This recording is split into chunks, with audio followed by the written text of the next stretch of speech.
Hello, this is your beardy farmer in the kitchen at Renaissance Polyculture.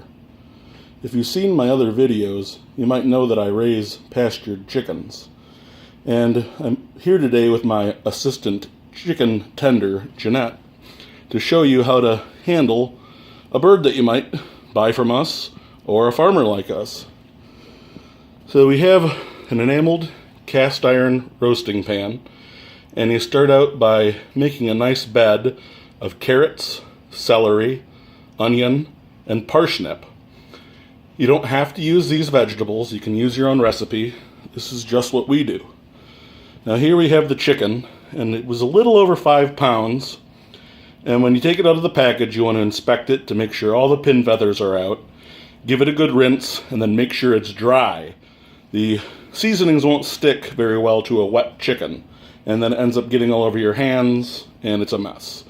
So I'm going to turn it over to Jeanette to show us how it's done. First of all, we try and tuck the wings in so they don't get in the way. But you kind of just twist them around and you have a nice neat little package there. Then this is the breast.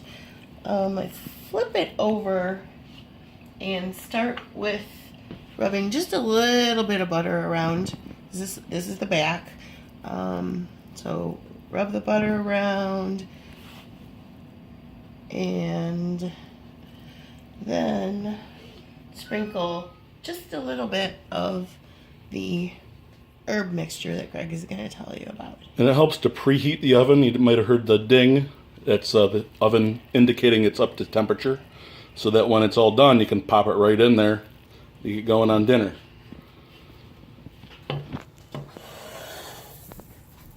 Next, you loosen the skin to see, so you're able to stick butter underneath the skin, and it makes for a very tender and tasty bird. Now the spice blend that we're using today, we have granulated garlic, summer savory, basil, marjoram, and the rest of these ingredients, except for the salt and pepper, were actually grown on the farm. We do have garlic planted, so eventually we can do our own. But those are parsley, rosemary, thyme, and hot pepper flakes. And also the vegetables at the bottom, unfortunately, were not grown here. I've had no luck with carrots.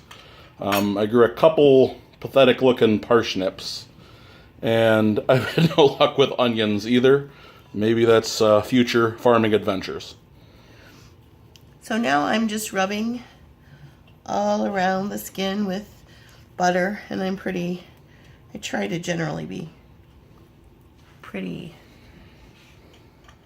liberal with the butter. And depends on the time of year as to how well it spreads. And it is early March here, which is late winter. Yes, it is. But in the summer, butter is very malleable,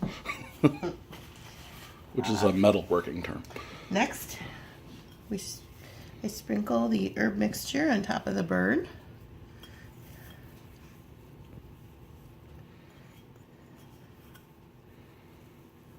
And kind of pat it around a bit.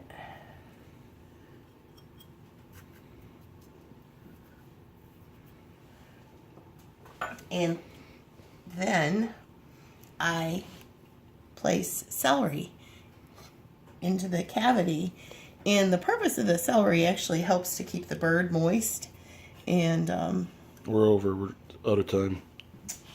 Tasty. Then I pour we have 3 seconds left. Water. Then